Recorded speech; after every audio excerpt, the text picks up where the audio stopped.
you cannot continue having multiple currencies when you have a large level of movements of goods and services, because then the issue of exchange rate comes into play, and then it makes trade more difficult. Welcome to Axis and ARC, brought to you by the MEA Institute for Strategic Studies, an entirely youth-led think tank. We trace the lines of conflict, culture, and cooperation, and connect the people driving what's next. I'm Chaima, Vice President of International Affairs here at the MEA Institute for Strategic Studies, and I'm honored to be moderating today's conversation. Today, we're diving into a powerful and timely topic, the proposed eco-currency for West Africa. Will it usher a new era of regional integration, trade, and financial independence, or will the challenge of implementations outweigh the promise? To help us unpack all of this, I'm joined by an exceptional guest, Muhammed Musa. Muhammed is an experienced associate in investment management, the co-head of the Sub-Saharan African Desk here at the Institute, and someone deeply familiar with the inner working of economic development in our regions. Muhammed, welcome. It's a pleasure to have you with us today. Thank you very much. Thank you very much, Simon. I look forward to having a productive podcast with you. Thank you. Muhammed, before we dive deep, can you help us paint a picture? What is the eco-currency and why was it proposed for West Africa in the first place? Okay, that's a good one. That's a good way to start. So, within the West African Economic Community of West African States, that is ECOWAS, you have 15 countries, right? So it's under the guise of regional integration. So there are 5 steps in regional integration, and first of which is to have a free trade area. After you have successfully had a free trade area, you now move to liberalizing customs and trying to synergize. So you have a customs union. Then after that, you establish a common market for goods and services. Then after you have the common market for goods and services, you now jump into monetary union. Yeah, so these are some of the phases. I think the last phase should be full economic integration, but then the 4th phase is where you have a monetary union. Now, for you to establish a monetary union, it means the member states would have to come together and have a single currency. Now, that is what the ECO is, and that's what the ECOWAS region is trying to achieve with that, to reach a level of economic integration where it can have a single currency for trade, for transactions, borderless transactions across the region. So in a nutshell, that is what the ECO is. It had, I think historically, the conversations around the ECO started in 1987. If I'm not mistaken. And then there was another push at it in the early 2000s. But then for the current wave of the eco movement that started in early 2010s, and then from that moment to date, you have had steps that have been taken which were a bit to show commitment towards achieving that currency. So that is member states coming together, having some convergence criteria where currencies of each of these countries have to meet, band together, and then from there, you can now have the right conditions for adoption of ECO as a currency. So in a nutshell, that is what the ECO is. And then historically, that's the background, and this is currently where it is.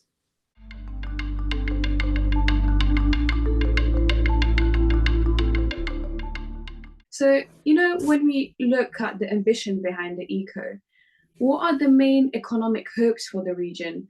Do you think it's more about trade, political unity, or maybe financial independence, or something else?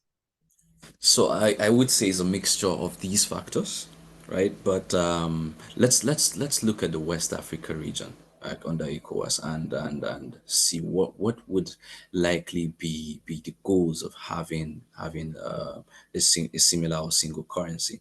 Now, one thing is you look at intra ECOWAS trade, right?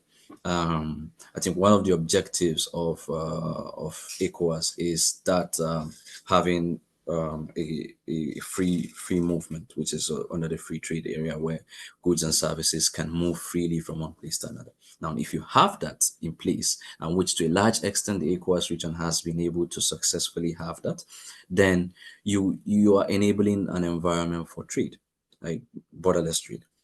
Now, for you to do that, and you have separate currencies within West Africa, I think we have roughly over 6 to 7 currencies.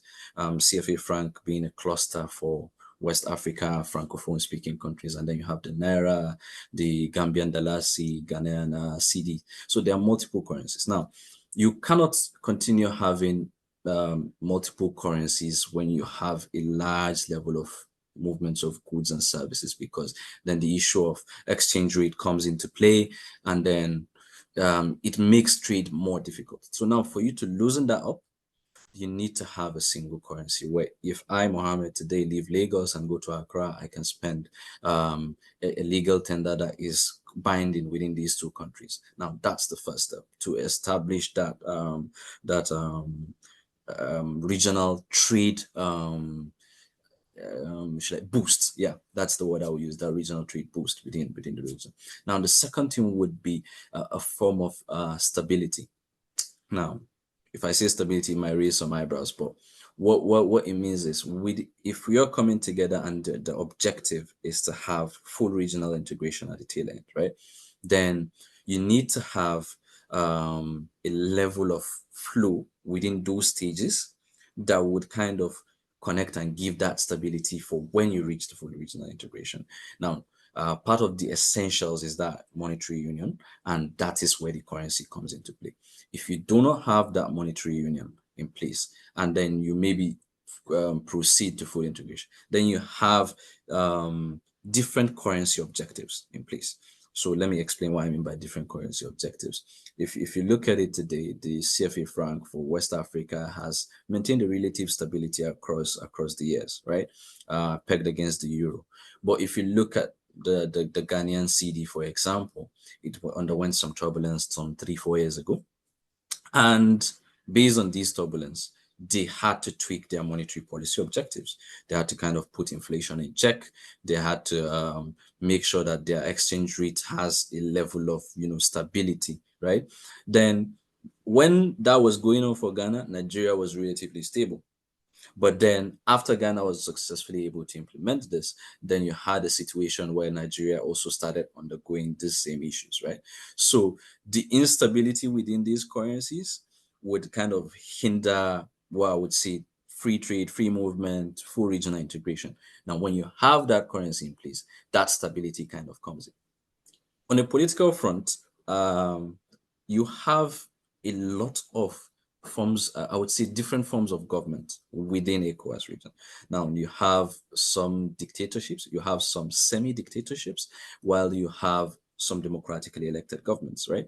And if you look at it from that perspective, then you would see that these countries, their political objectives, right, might not necessarily be a common currency in place. But by subscribing to the ECOWAS region, right, you now have a confederation that kind of they have committed to, that would enable that. So the political will to kind of pursue what I would say regional trade, foster growth within the economy, can be given a shove or an injection because of the confederation that is in place. So I think these are some of the factors that I can kind of call into as reasons why the ECOWAS is actually pushing for an eco currency, because you have that on the front of trade, on the political will, you have that in terms of stability. So I think these are good bases for eco as a currency. Okay, now that is quite interesting, and you do mention some of the ambitions behind the eco, but let's talk about the fine print for a moment. There are very specific benchmarks countries have to meet.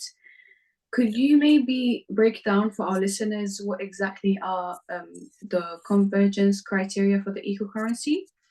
And maybe just digging a little bit deeper, why do you think major economies like Nigeria or Sierra Leone are finding it hard to meet these benchmarks? Okay, thank you very much for that. So I would say, all in all, in terms of the convergence criteria, you have 10 criteria. Now there are 4 that are primary, and then you have 6 that are secondary. Now, for better understanding, it's not necessarily so, but then the primary focuses a lot more on monetary policy, while the secondary convergence criteria focuses on fiscal stability and more fiscal discipline. So if you look at the primary convergence criteria, one of the key things is inflation, right? And across the region, you have different bands of inflation, right? So if you look at maybe Nigeria, for example, I'm going to use that because it's a country I'm in, and I know where the interplay of inflation has been. You'd see that the country rebased its CPI basket, which we call COICOP basket, which has 947 items that you kind of look at concurrently, and then you now trace the level of change, responsive level of change to prices, and then with that you're able to determine inflation.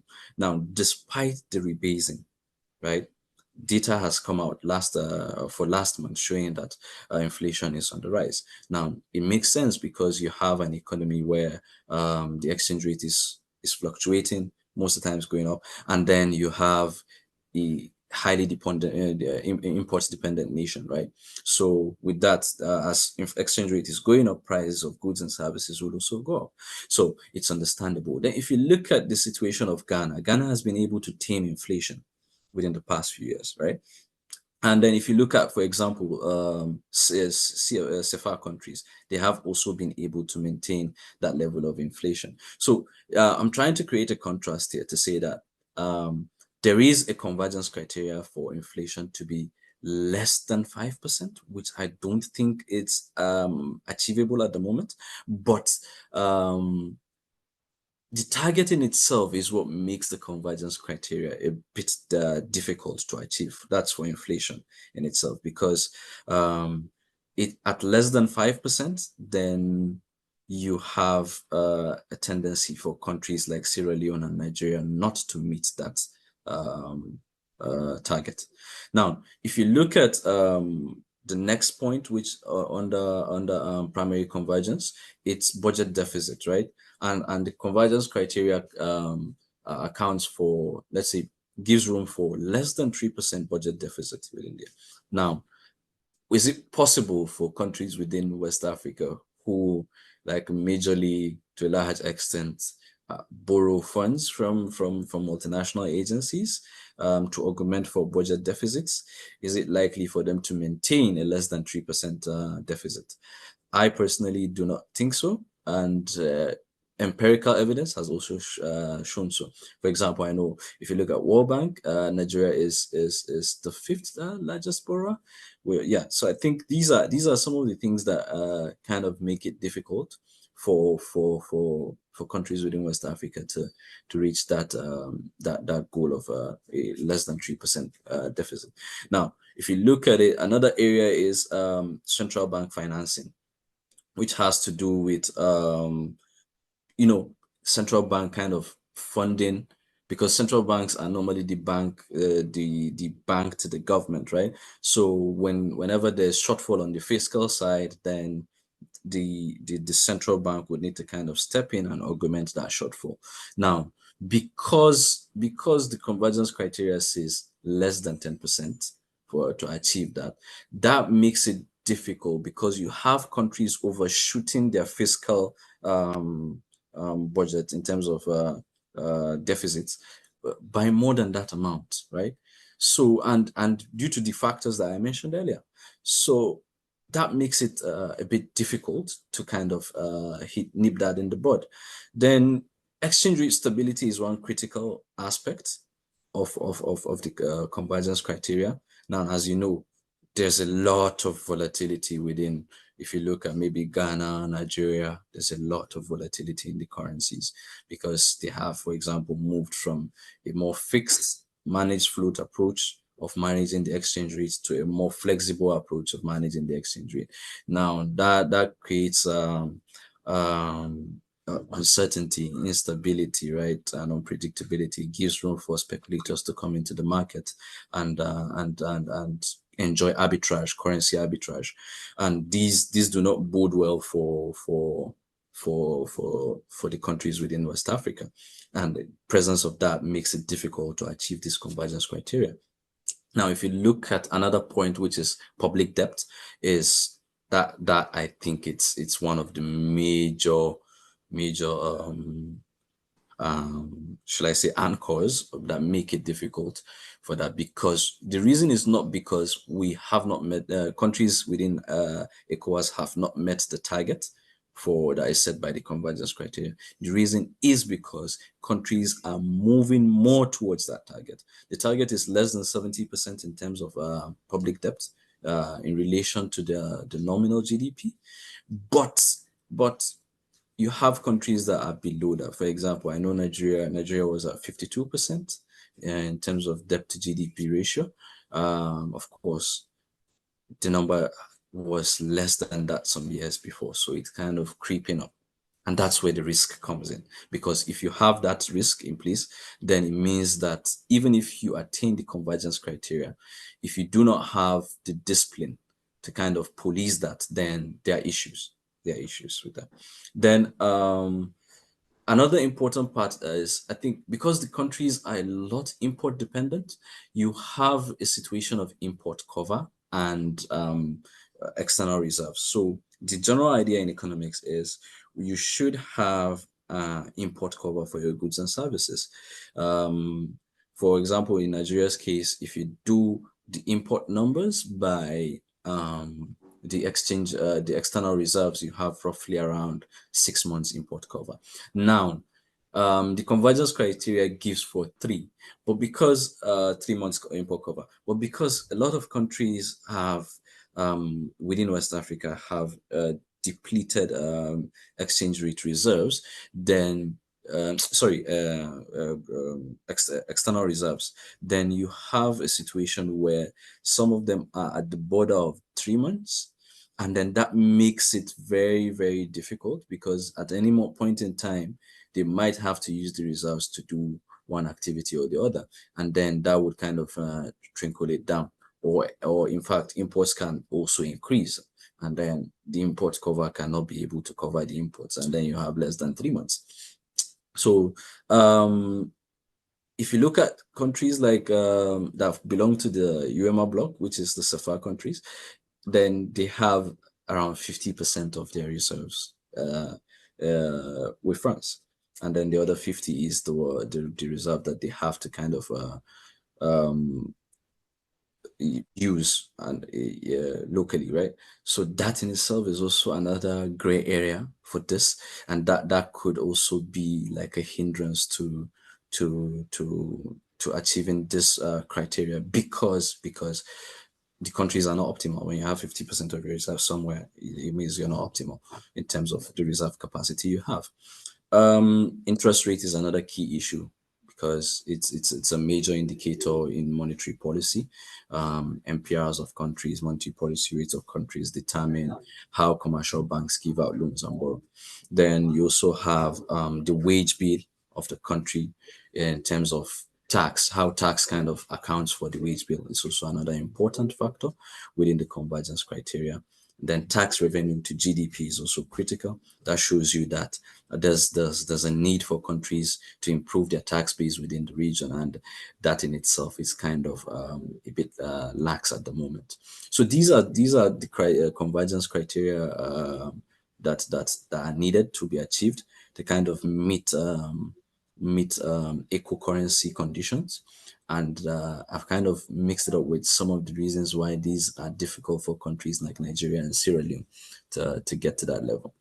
Yeah, I think it's really important to discuss these criteria, especially for countries like Nigeria, where where they lead in that region, and also meeting these benchmarks is not easy, as you just discussed. So Absolutely. yeah, so it's very important. point to discuss. So now, you mentioned 15 countries. Coordinating 15 countries is not a small task. What role does the West African Monetary Institute, known as WAMI, play in helping countries get ready for the ECO? And how do you think they can actually monitor all of these things if countries are sticking to the rules? So thank you for that question. Just to kind of mention, I think back in 2019, I was privileged to be at the ECOWAS head office in Abuja, and I worked there for a while. And I know there's a desk or an office that is specifically tasked with monitoring the convergence criteria for eco currency, to make sure that at every year end, there's a report of how countries are fared, or at any point that the convergence criteria clicks, then you have the conditions necessary to kind of proceed with talks on eco currency. Now, for the WAMI, the Money Institute, the role is more of to harmonize central banks within the region, because you need the buy-in of central banks within the region. Don't forget, the general idea of ECOWAS is a loose confederation where the federates have more control than the confederation. The confederation is more of a willful agreement. Now, how do you now get the central banks to willfully commit to eco currency? Because it will mean them dropping their legal tender and then ascribing to some monetary policy goals that might not necessarily align with their internal country conditions. Now, so that is where the role of WAMI comes into play, to kind of play that role of stakeholder management, stakeholder engagement, to kind of dish out, I think, one critical thing that is not spoken about: research reports on the implications of adopting an eco currency for each of these countries, as well as to also advocate for measures, right, that would lead to the convergence criteria coming into place, right? So with all that, so it's more of just bringing the central banks to the round table, having conversations with them on that, making sure that that they ascribe to ECO, they believe in it, and then that they kind of do the necessary steps that would lead to meeting those conditions. I think those are the critical touch points for WAMI at the moment. Yeah, and I believe if countries are sticking to the rules, it will just make the harmonizing job quite simple to a certain extent. Here's something worth your time if you want to keep up with policy and what's driving change. Strategic Insights is MEA's free newsletter for emerging leaders and professionals who want to stay informed about the trends shaping diplomacy, security, and innovation in the Middle East and Africa. Each edition offers clear analysis and practical takeaways to help you cut through the noise and engage more deeply with the issues that matter. Just hit the link in our show notes or find us on LinkedIn at Strategic Insights by MEA. Thanks for tuning in, and now let's return to the conversation. Yeah. I want to zoom out a little.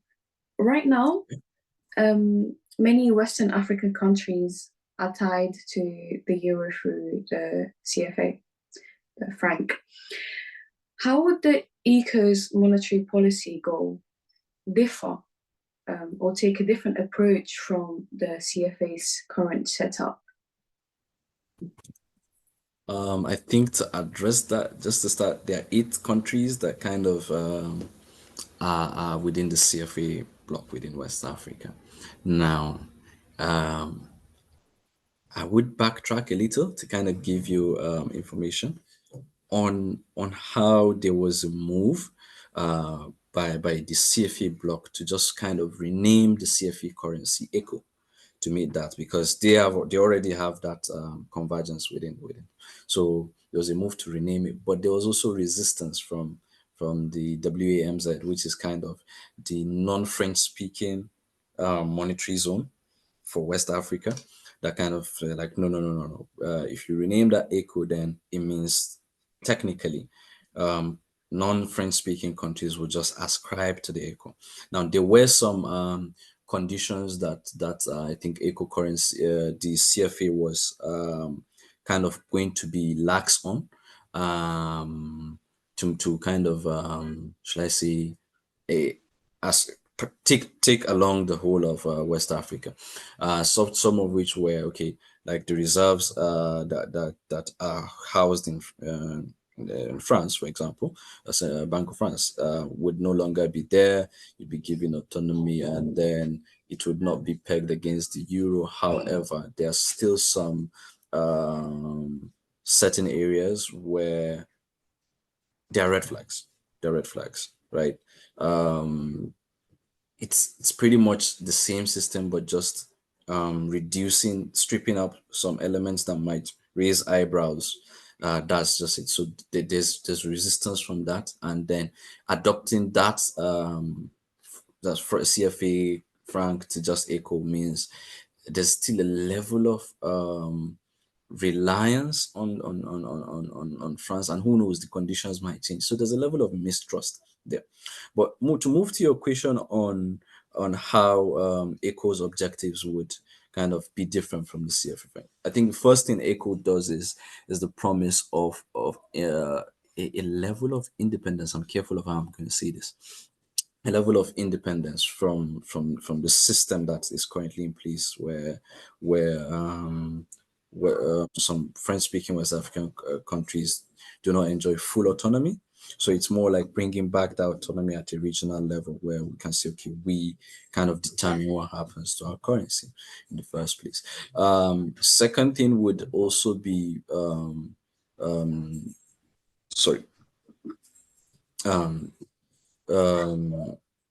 issue of movement of reserve.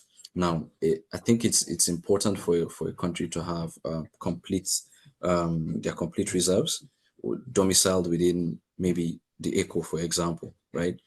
Because when you have that in place, then it takes out that level of, shall I say,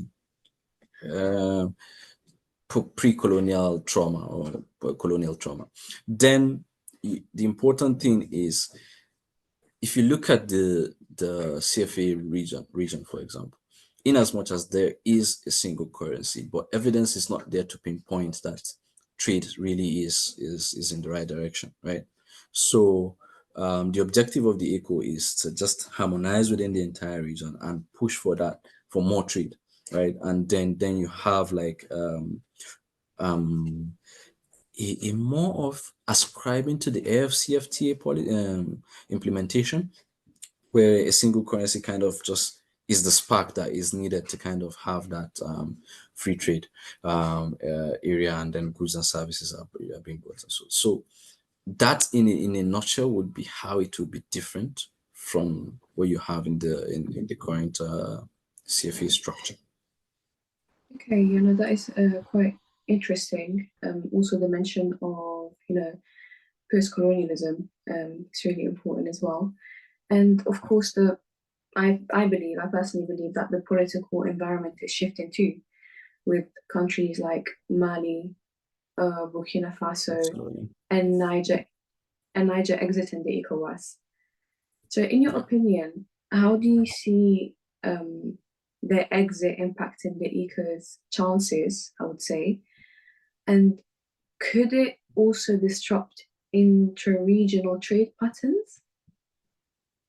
Absolutely. Thank you for that. So Burkina Faso, Mali, and Niger Republic have formed a kind of Sahel bloc, right? And steps are in the way to kind of exit the ECOWAS, even though they have officially announced exit, but ECOWAS has its own exit process, where countries have to, go through some certain steps before they are fully or completely out of the ECOWAS bloc. Now, and the implications of that are kind of dire for the ECOWAS region, because one major thing is it kind of draws back progress that has been made. So I'll give you an example. The bloc, that's Burkina Faso, Mali, and Niger, have imposed a levy on imports. Imports. So that means all countries within West Africa would have to pay around, I think, a 0.5 import levy, which was not in place. And it totally deviates from the free trade agreement, from the regional integration process, right? That's one of those. The another implication is these countries might decide to also, based on their regional bloc, have the same currency. Because if you look at it from a perspective, it is easier for them to have the same currency because they were under the CFA Franc. It's just saying, okay, our conditions are the same. We just break away from the CFA Franc, introduce our own currency, and we use that. Then what's the implication, or what's the state of ECO? ECO has lost 3 possible members, right? Within the regional bloc. And then another implication is there is a lot of shall I say, trade. If you look at these countries, they are landlocked. So they have to rely on West African countries that are within the coast for any imports or exports that they want. Or the other option is to look upwards across the Sahara, which is a bit more difficult because you do not have that regional integration of free movement of goods and services there. So that in itself would kind of, for the countries, would make it a bit difficult to adjust, because you are moving from a situation where you had a free hand to a situation where there are restrictions now. So I would say that the implications for ECOWAS in itself is it weakens the regional bloc. It weakens the regional bloc because you do not have members that kind of ascribe to those regional integration values, and then they kind of see a breakaway and it doesn't deter them. Don't forget that you have federations that are stronger, right? So what happens in a situation where maybe a Guinea also decides to say, no, we're not part of ECOWAS again? So it might lead to a chain reaction, and that in itself would kind of implode with the regional integration efforts that you have in place. So it is dicey. I do hope that that it doesn't lead to the scenarios that I mentioned, and I really do hope for a situation where, despite not being part of the ECOWAS bloc, there is an arrangement to kind of get them to ascribe to not the currency per se, but the regional integration objectives that have been achieved, for them to kind of maintain that, so that you have regional consistency in regional integration. Yeah, so let's just hope that it doesn't disturb any inter-regional trade patterns. So let's discuss equity between countries. So Nigeria's massive economy, as I mentioned earlier, often dominates the regional conversations. And so how can the ECOWAS make sure that smaller countries, or smaller economies, I would say, like Togo or Liberia, still see real benefits from a common currency? Yeah, so I think for me to answer that, I would have to draw parallels with the Eurozone, right? If you look at the Eurozone, yeah, there are 3 major dominant countries there. You have Germany, France, and Italy. And with that in place, they kind of will have shall I say, a more prominent voice within the region. But that in place does not disrupt progress in other countries. I will give an example of the Greece situation, where Greece was in debt, and the Eurozone had to come out with bailouts, right, for Greece for that debt. And that is kind of the role I envisage more, should I say, bigger countries within West Africa to kind of do when the eco currency eventually or comes into place, that they should be able to have that ability to pull out these countries. It's not an ideal situation for a country to be in debt and other countries have come in to bail it out, but it should be able to kind of protects, because they are within the same currency, protects the currency interest of these countries. Now, Nigeria, Ghana, the CFA block, they kind of, if you, within them you have 10 out of the 15. So that's a huge number. That's like 2/3 of the numbers. So that in itself kind of forms for me a power dynamic, right? Where you have maybe an alliance of Anglophone speaking countries within the ECO bloc, and then the Francophone speaking countries within the ECO bloc, which are CFA. And then there is going to be a situation where maybe there are tussles, different points of view, different monetary policy objectives. Now, that would automatically mean countries like that smaller countries that belong to the band will kind of automatically go with the flow, so as to maintain that dominance, right? To maintain that voice that they might have. So it is kind of a scenario that can happen for those smaller countries to say, okay, let's just band together under the CFA union that we initially had before eco currency, and see how we can break dominance of players like Nigeria and Ghana. So it is dicey, but I believe one critical thing is that when the region reaches that level of currency union, monetary union, right, then the steps that have been taken before that should be able to have that harmony for you to avoid all these type of situations. So, but barring that, reaching that stage or rushing it without the necessary harmony, without the necessary convergence criteria meeting in place, is a recipe for disaster, because you're going to have this type of situations unfolding, and it doesn't bode well for the region. Yeah, indeed. I do agree with that, and thank you for touching up on that.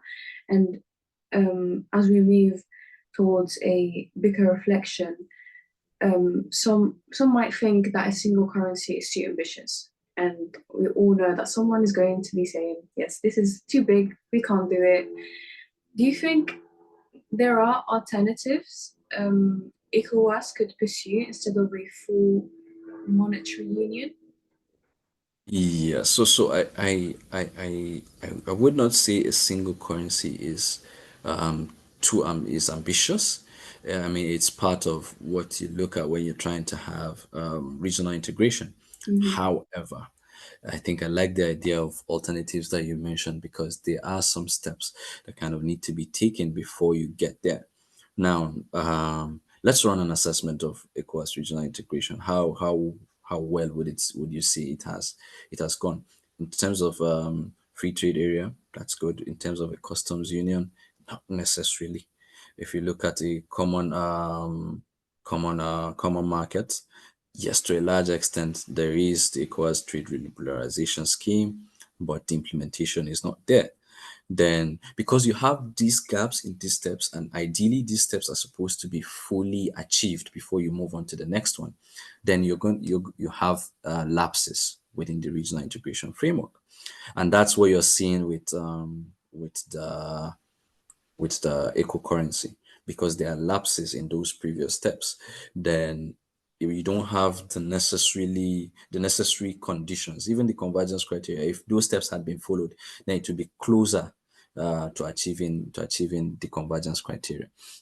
So I think there's a need to go back, retrace those steps, and make sure that there is full implementation of these stages of regional integration. Alternatively, also another alternative is to do a peer review, look at other regions and what has happened. Now, I would give a situation of Asian countries, right, where there is this Chiang Mai initiative, right, that is kind of a multilateral currency swap agreement between the countries within the region. Now, that in itself is an enabler of trade, right? And then when you have trade enablement to the point where these countries automatically understand each other, automatically know kind of the level of currency swaps that are needed to kind of form a regional risk sharing mechanism, then there is a level of monetary understanding within those regions, right? And then from there, it's now easy to ignite talks of a common currency. I'm not saying that the Asian countries would go for a common currency, but then if something like that initiative is adopted within the ECOWAS region, where these countries, of course, the volumes of trade are not that much, but then these countries still have these initiatives, and then the initiatives are geared towards, specifically towards intra-ECOWAS regional trade, then you're going to have better understanding. You're going to see better relations within the currencies in place. And this, with that harmony, then you're now moving closer to the steps needed for a monetary union. So Mm. it can serve as a precursor or a necessary step before the adoption of a common currency. And I think at this point, I am a bit skeptical of achieving an eco currency in 2027, because from 2020 till date, only Ghana, I think, achieved all the criteria in 2021. And then barring that, again, no country has achieved all 10 at a go. So I am a bit skeptical based on this information. And I think there's a need to kind of restep and add initiatives like this that promote that monetary cooperation before you now say you want to adopt a single currency. Yeah, I believe that, of course,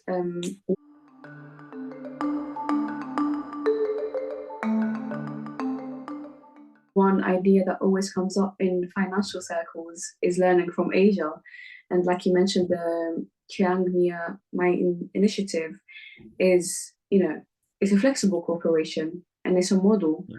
So do you think that this model is better than better as a stepping stone than trying to force convergence now? Yeah, like I said, I think it's a good precursor, because that model in itself is an enabler for a wider. We spoke about AFCFTA, right? With currency swaps that focus on regional integration, then you have higher chances of kind of getting that free trade train and regional trade more. So, like I said, it's a precursor. It's a needed, I think, tool for cooperation, for monetary cooperation within these countries. And then when you have that monetary cooperation, then you can now ascribe to a single currency rather than just from the onset.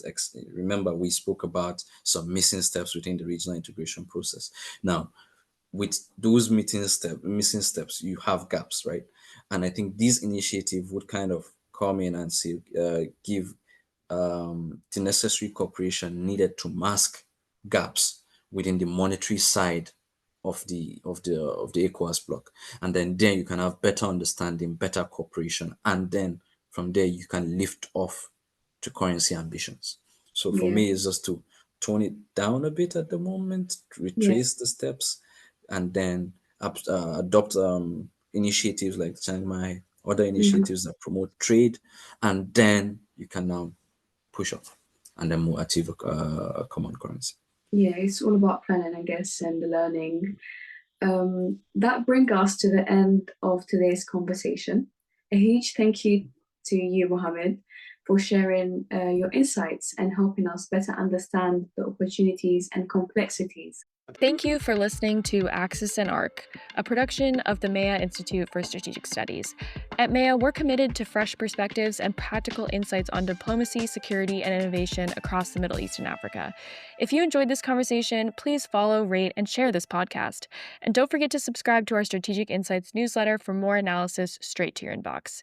You can find all the details and more ways to connect with us in the show notes. Until next time, stay informed, stay engaged.